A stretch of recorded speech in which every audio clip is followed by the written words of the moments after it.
I've been banging the drum for a while, but now that the Leafs are out of the playoffs, should the Utah Mammoth go get Mitch Marner? We'll discuss on today's Locked On Mammoth podcast.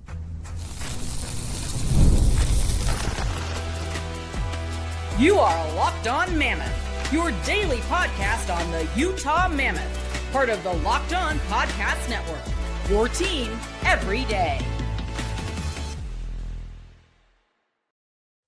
Welcome into the Locked On Mammoth podcast. Yes, now it gets entertaining. It gets interesting. It gets fun, Robyn, because as more teams get eliminated from the playoffs, we know they're potential free agents, and we've been circling this guy for a while, Mitch Marner. I've got compelling reasons on both sides of the ledger, but should the Utah Mammoth go get Mitch Marner? Robyn, I've been talking about this for a minute. Oh yeah, and you've been talking about it for a minute. I mean, you've been saying, "Hey, you keep asking off the air. At what point are we going to ask the question and really go into it?" And I'm like, "We'll get there. We'll get there. We just kind of have to strategize find the right time to do it." And in my mind, the best time to do it is always once the Toronto Maple Leafs get eliminated from the playoffs, which we always know happens every single year. So, yeah, history does repeat itself for the Maple Leafs. It is like Groundhog Day for those guys. And look, Robyn, here's a couple of interesting things that we know going into it and kind of setting the background for Mitch Marner. It's pretty dang obvious he is not staying. He wants no part of this. His post Game 7 comments, his looks on the bench, you could tell he's upset and he is over it in Leafs Nation. I mean, the biggest one is was the clip going around of essentially him screaming at his own teammates after Florida went on to score 3 unanswered. Yeah, it's kind of crazy to me. And just real quick background for those of you who weren't following the East this year, Toronto finished as the number 1 seed in the Atlantic. They were the top team, got into the second round matchup against the Florida Panthers. Through the first 4 games of that series, the home team held serve. So Toronto won game 1 and 2 at home. Florida won game 3 and 4 at home. Toronto has a chance to go up 3-2 at home in the series, lays an absolute egg. Robyn, that was their worst game of the playoffs. Then they go to Florida and win game 6 and look pretty good. Then they come back to Toronto and lay an even bigger egg. Their worst game was game 5 until game 7. And now that was their worst game. I mean, all 4 wheels came off at the same time for the Maple Leafs. I mean, when frustration showed. I mean, when I see Florida score 6 goals alone, I'm like, yeah, there's no way. Like, you can't chase that. Like, that's like, I mean, but at the same time, that's just a unbelievable collapse on Toronto's, on Toronto's side. And it's just like, oh my goodness, it's. If there is a blueprint not to follow to me, like it almost seems like that's the case, or maybe it's just cursed. Maybe Toronto's just cursed. Maybe that's what it is. Who knows? Maybe. Although, Robyn, you know how I like nuggets? I have a nugget for you. You ready? Toronto tied a record nobody wants. They have now lost 7 consecutive game 7s. Ouch. That ties an NHL record. Brutal. Yeah. I also saw another one. Here's another fun nugget. Since I want to say like the lockout of 04-05 or something like that, but it's like the last 20 years, essentially. The Buffalo Sabres have 4 playoff round wins and the Leafs have 2. And Buffalo hasn't made the playoffs in 14 years. I'm just throwing that out there because that's fun. So Marner wants out. If there are any Maple Leafs fans listening to this podcast, you're probably shaking your head, or maybe you're just hiding your head at this point with the plastic, paper bag over your head, because look, they're angry, but they know. They do. They really do. You can't keep doing the same thing, and that's why, to bring this to a Utah Mammoth perspective, Utah has been building slowly and drafting and developing, which I really think is the key to Stanley Cup success. But that doesn't mean that you can't go out and bring in some outside help through free agency. Now it's got to be the right fit. Especially a big splash, yeah. Especially a big splash. And Robyn, that's why towards the end of the show, we're going to talk about cap space. But just in a money is no object world. The discussion that we're starting today is should they go get Mitch Marner? Now, here are the plus sides to me, and I'll ask you for your plus sides in a moment. But obviously, a 100-point guy can play in a lot of different spots in your lineup and do a lot of different things, is also a Selke Trophy nominee. And if you don't know what the Selke Trophy is, it is awarded to the NHL's best defensive forward. So Marner not only puts up 6 points, but is responsible in his own end, takes care of 200 feet of ice, and I love that about him. Here's another point I want to make real quick is that, and Toronto fans are still kind of mad at him for this, he would not waive his no movement clause for a Mikko Rantanen trade when the possibility of Rantanen going to Toronto was broached. He didn't want to leave Toronto. Marner wanted to stay, wouldn't waive his no movement clause. To me, I think that's actually a good thing. I know Leafs fans are pissed at him, but he signed in Toronto. He wanted to finish his business in Toronto. He felt the Leafs were that team and could be that team. Now, obviously, that didn't happen, but Robyn, I think that's something that's not a negative. Honestly, I think it's a positive that he felt like he wanted to stay there and win a championship with them. Oh yeah, absolutely. I've said how much respect I have for a player who wants to see their mission through, right? If they've grown in the loyalty to their team and they believe in the talent, like they will try to see it through. They'll take a look and say, I want to win a cup with this team. You take a look at so many well-known players out there. You take a look at a lot of like NHL superstars on how like they really just they wanted to win, but they didn't they wanted to stay true to their colors as much as they could. Sometimes it ends up going well. They end up finding other teams towards the twilight of their career because they at that point they're desperate, but their loyalty and I admire that, but maybe that's loyalty has run out for a guy like Marner because his contract's up and who knows where that's a whole different thing, right? Re-signing a contract versus trading and all that, that's a whole different thing. Yes, it absolutely is. And his 6-year deal is up. He is a UFA, and his cost this year was $10.9 million. And no doubt going up. Yes, that will increase. Which we'll address later, later in the show.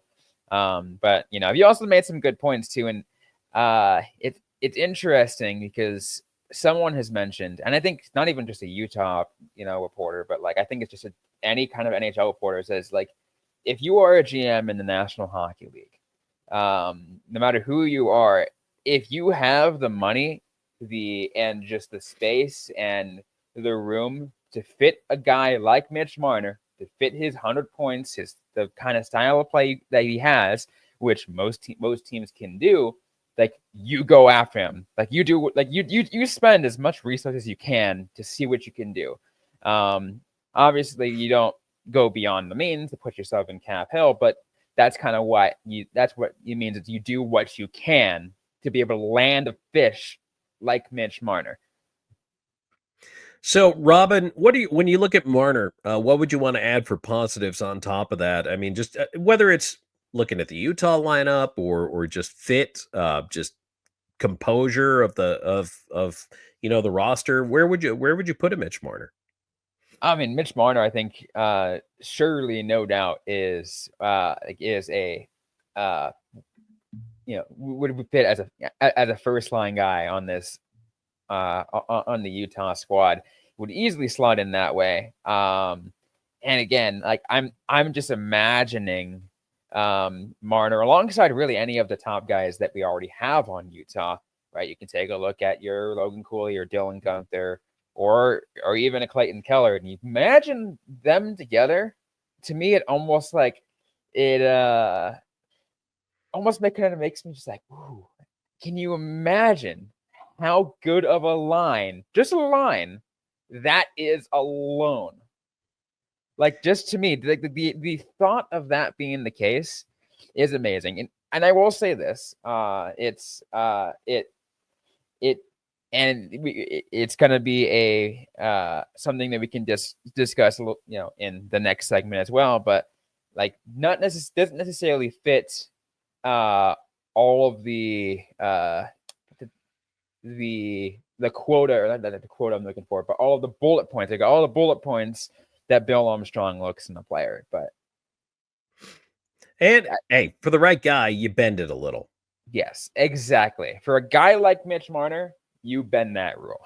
Yeah, you bend it a little because there's a lot he can bring. But there's also some negatives. Now, I have a couple other points I want to make talking about Mitch Marner. We're going to keep talking about Mitch Marner. Should they go after Mitch Marner? You tell us. What do you think? Should this team be pursuing Mitch Marner? I know Robyn put it out there on Twitter a little earlier in the week. We will talk about the results of that, actually, that little straw poll as well here in just a moment. So stay tuned.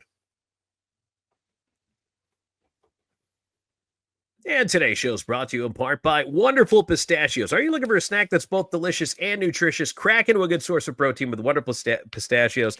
Guys, I'm telling you, like, I live it. Seriously, I love it. This is actually the jalapeno lime flavor, which I love. These are the ones I'm always talking about. The little snack guys, the little snack pack guys. Those are the ones I take with me wherever I go. I've got them in my bag. I've got them in the office.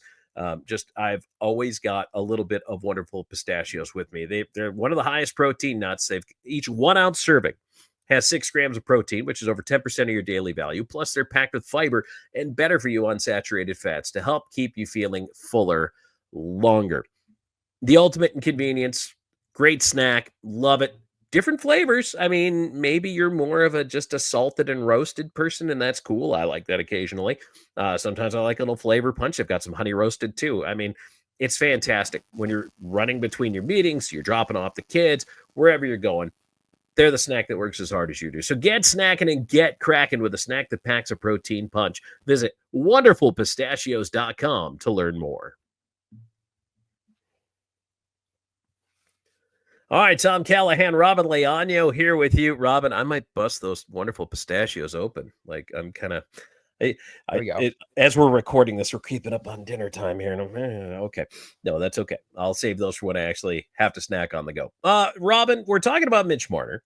And by the way, folks, if you're still here and you haven't subscribed yet, you like the show, please give us a subscribe, whether you're listening as a podcast or watching on YouTube. Also, if you are on YouTube, please give us a thumbs up. Helps us with the algorithm. It also helps you find more great hockey content just like this. And so, Robyn, another positive I wanted to talk about with Mitch Marner is, I think, talking about bending, and this is what brought this point to mind, talking about bending if he's not 6'4", 250 and, can punch like a truck, what is the other ingredient that Bill Armstrong looks for?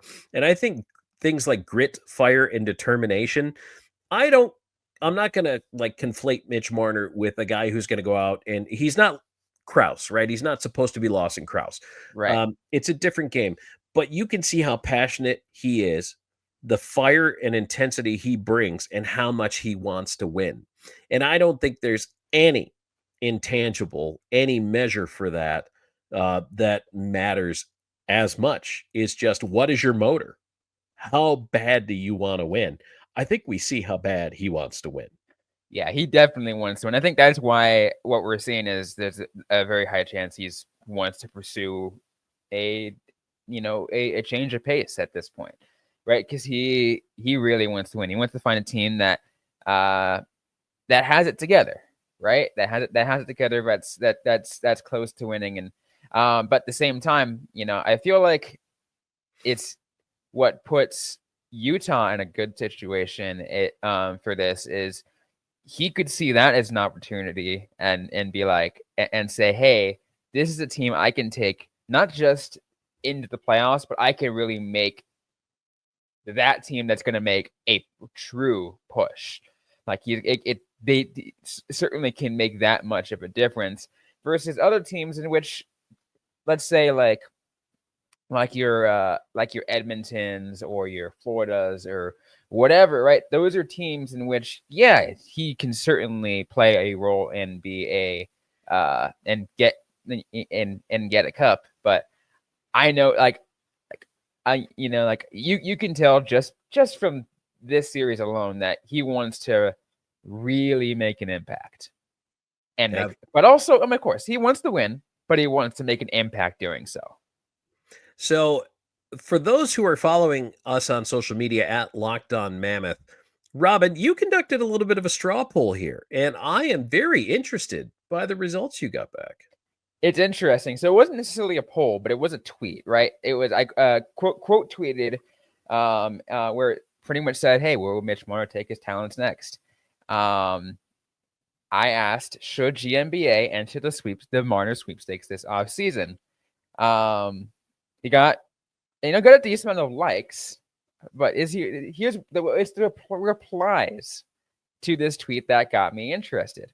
We have one that said only if he wants a locker room comprised of guys who are proven to cave under pressure. Another one is like, I couldn't care less about potential locker room issues. I just don't think he's a good fit playing wise. One, straight up, no. And another one, hell no. But here's a good one. It's from Cody Eisenbarth. He go ahead and respond, and he actually gave what I felt was a very reasonable response, and I think could go into the conversation that we had earlier this week, Tom.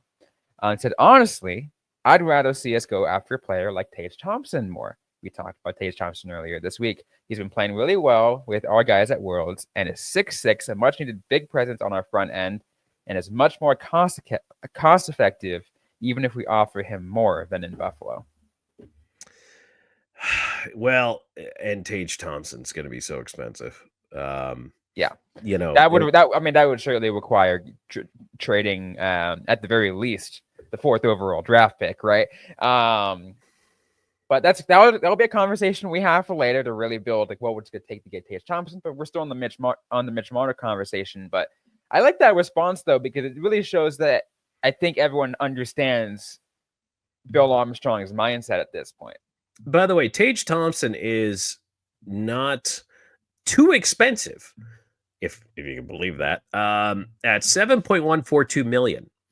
So if you could get Tage Thompson, you're probably saving $3 or $4 million on what Mitch Marner would be, but you've got to pry him out of Buffalo's, cold dead hands. So you have to give something up. Marner, you're not giving anybody up. So if you like your core, I don't know what it would take to get Thompson out of Buffalo.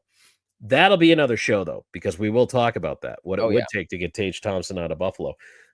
With the way the cap is going, and we're going to talk about the cap space update again later on, but with the way the cap is going, I think if you budget things correctly, you would be able to make something happen. Now, here's the other thing real quick. I just want to make a note here to keep in mind. If you have the rights to a player, you can offer them 8 years. If you do not, you can only offer 7. So if Marner hits the open market and nobody was able to come to a contract agreement with him, he can only sign for 7. But let's say Utah flips a 3rd round pick to Toronto or a 4th rounder for his rights. They then get an exclusive negotiating window ahead of free agency to try to convince him to come.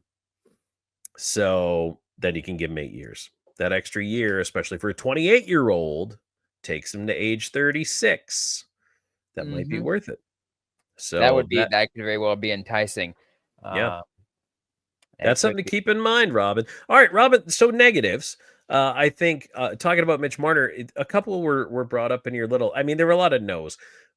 From a fit standpoint, the guy plays 2 ways and scores 100 points. That's like, you could fit that kind of player on any roster. Yes, you can put them in. But to kind of pursue, and I think to some of the ideas, whether they were stated eloquently or not, Marner hasn't won. He doesn't have a cup. And the feeling, look, it's not just him. One guy is not carrying a team to a cup. Otherwise, Connor McDavid would have 5 rings already. So that's not what is going to suddenly he's not going to carry you over the top. But based on everything Utah has and everything they have coming, wrapping him up for 7 or 8 years, plus once the draftees and the developing players start to hit, that could make Utah a powerhouse down the road. But the player hasn't won anything. So he wants to win. But Robyn, a guy who does get frustrated at his teammates. Is that a negative? Is kind of is it the spotlight of the Toronto market that's wearing through on Marner? What do you think? It's interesting that you put it that way. I mean, I feel like that's part of it, right? I mean, the Toronto market is ruthless. Anyone that follows hockey knows that there's some players that thrive in that kind of environment. They love the pressure. They love to be under the spotlight. But there's some players who, and in the case for a team like Utah or I think try to think of some other teams out there. I think I mean Arizona was one of those, before they moved to Utah. Like San Jose, the Florida teams, a lot Carolina, Dallas. Right. The Sun Belt, essentially really any team in the Sun Belt team, really except for the Kings and the Knights, because those are, in the market that they're in, they're just massive markets, right? Mm-hmm. But a lot of those other teams out there, they these are players that, yeah, sure, they get heavy media attention, or at least decent amount of media attention, but they can still go out and enjoy their lives around, in their own cities or whatever, and in those cities without paparazzi trying to hit them every single day, without the pressure of the fans yelling, "Hey, you better win it for us!" They get the love, they get the love in there, but they get it reasonably, right? And I feel like that's why that could very well be a something that changes for Marner, but we don't know that, right? Maybe Marner is just a hothead. Is that a risk you're willing to take? If he's just a hothead, what kind of thing does that bring into the locker room? And to that point is this a player who says there are a couple of different kinds of guys out there, right? There's the ones who'll do anything for the team to win, but then there are the ones who, when you lose 6-2, but they have both goals, they go home happy. I don't think those guys win anything unless they're the only guy like that on their team and the rest of the team culture is fantastic. So that is where your homework comes in. Yeah, right. No, if you're GMBA, you got to ask, what kind of guy is this? And I think that's kind of why, it's we've made the joke too a couple of times of, where Utah and previously Arizona scouts would ask them just incredible, weird questions, because it's a test of character, right? For going into the draft, at least. But I mean, you can always ask that go in meeting up with potential free agents too, and asking fairly similar questions, because you really want to know that person's character and how it fits into your organization. Because play wise, again, that's the non-issue, but character wise, do you fit? Absolutely. And you know what, on a Utah Hockey Club, look, I said it last show, I'll say it next show, I'll say it a month from now. You can always improve, right? You can always get better. No team is ever going to look in the mirror and say, yeah, we're good enough. No, you can always get better. No. So I do love those kind of players though, that and I think that's kind of what I wanted to see from the leadership in Utah this season. And the little very, very quick side tangent here is I want one that does get mad and push the team, but does it in still an encouraging way, hey, sure, we need to do better. We need to know that every team we need to do all this, just do what you can to fire up the team. And I think that's why, like I said, I wanted the all players. I wanted players to hear about, they had a players only meeting, and and somehow it was leaked that Clayton, Keller, or Lawson Krause just went off on the team, but he was mad, but they had an encouraging and enlightened experience from it. So it's a tough line to go across. Yeah. Nope, I understand that. I understand what you're saying. So just want to remind everybody, hey, if you like the show, please give us a subscribe, a thumbs up, tell your friends, because we're going to tell you about cap space. What's going on with the Utah Hockey Club? How much do we think Marner's going to cost, and where does it fit? Because, well, there's a couple contracts kicking in next year too. So we'll talk about that here in just a moment.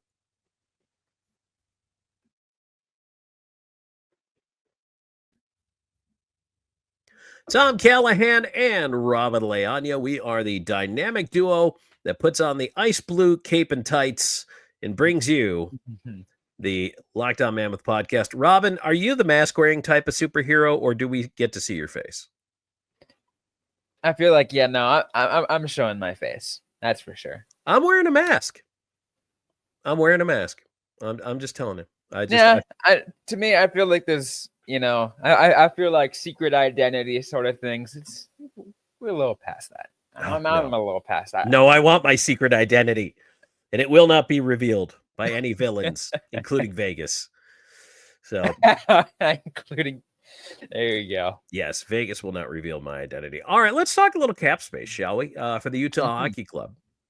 And my site that I like to use is Puckpedia. Speaking of Vegas, I used to cover the Vegas Golden Knights, if you didn't know this. And when I did, I covered them during the pandemic. And I actually got very used to Puckpedia because that was our source that we had to deal with. And I actually can still vouch for their site. I think it's very good and very thorough. So there Just are don't other... just don't ask you about anything else about that. Right. But honestly, I do appreciate... for me, I mean, there are other sites, right, Robyn? I mean, what other sites could you suggest for our listeners if they want to kind of play around with things? That's a good one. I mean, like outside of salary cap stuff, I've always loved, Elite Prospects or Hockey DB, Money Puck, Natural Stat Trick. Natural Stat Trick is a great site. Natural Stat Trick is one of my favorites. That's for sure. Yes, absolutely. So for the advanced stats people who love to take a look at all the other like Corsi and Fenwick and all those numbers, Natural Stat Trick is the way to go. Drop a heat map on you, that kind of thing. It's always fun. Oh yeah. So, all right. So talking about what's going on here for the Utah Mammoth, projected cap space looking ahead to next year is about $7.7 million. Now, does that include the salary cap increase? So that is, let's see here. Let's go quickly. Let me look at the overview. So it shows the cap hit is, yes. So the projected limit of 88 million. That's yes. So that's actually 24-25.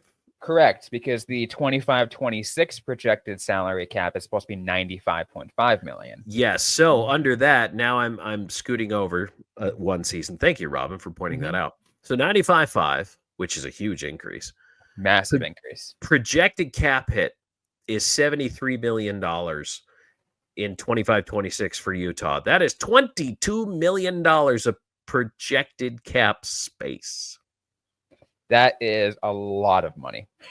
That's with an active roster, 19 out of 23 potential NHL contracts. So they've got room for 4 contracts on the active roster. And then in the NHL, I don't actually know if you know this or not, but you can sign up to 50 players to standard contracts in the NHL. Mm-hmm. So they have 35 of 50 right now. They have a lot of room. They do have a lot of room. So here's the thing about next year. So Clayton Keller stays at his mark. Nick Schmaltz, this 25-26 year is the last year of his deal at 5.8. Beyond that, you still have one more year of Cooley at 950 and Doan at 925. Then their RFAs, and then they're going to have to get paid. Dylan Gunther is at 7.14 for the first time next year. So that money comes up as well. You do have McBain as an RFA. You got Bukestad as a UFA. Defensively, you've got your top 6 signed. You've got Sergachev at 8.5, Dursey 6, Marino 4.4, Cole 2.8, Mata 3.5, and Kesselring 1.4. Bortuzzo and DeSimone, as we've said before, are out there. 4.75 kicks in next year for Veg. One more year of Ingram at 1.95.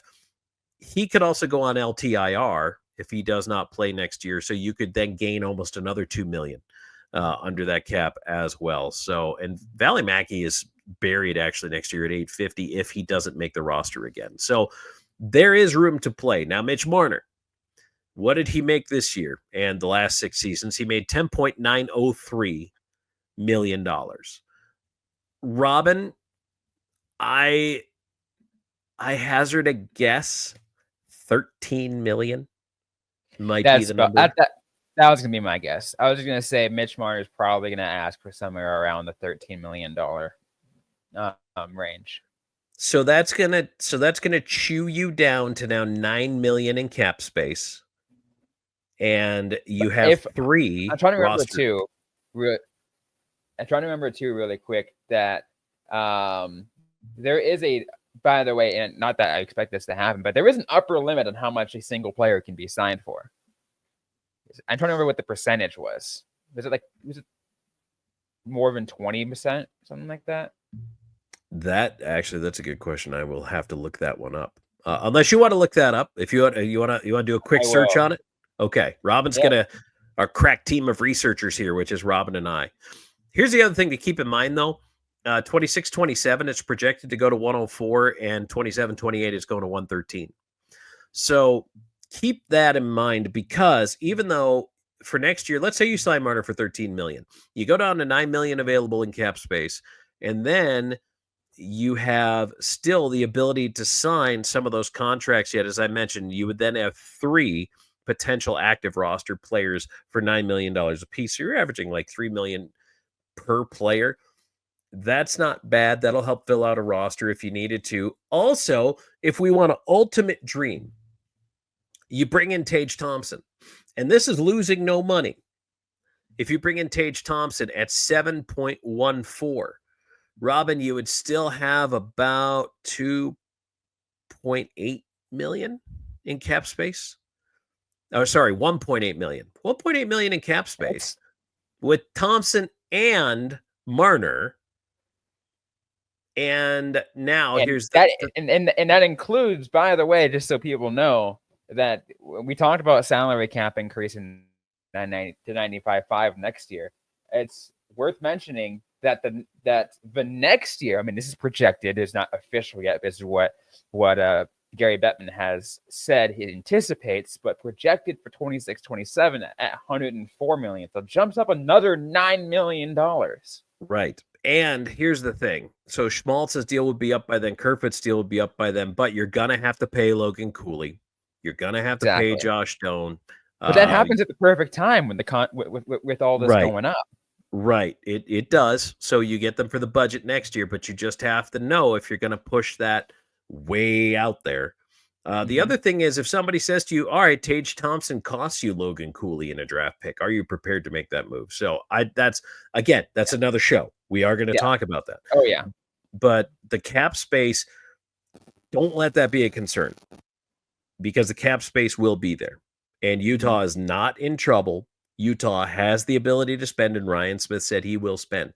So no matter what the number is, unless Bill Armstrong at some point goes, you know what, that is really ridiculous, and no.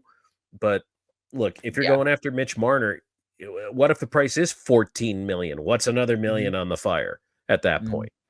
By the way, that's your guy. He's your guy. I did look it up, by the way, and the max amount of money a team can throw at a single player is 20% of the total salary cap, which, and I did the math here.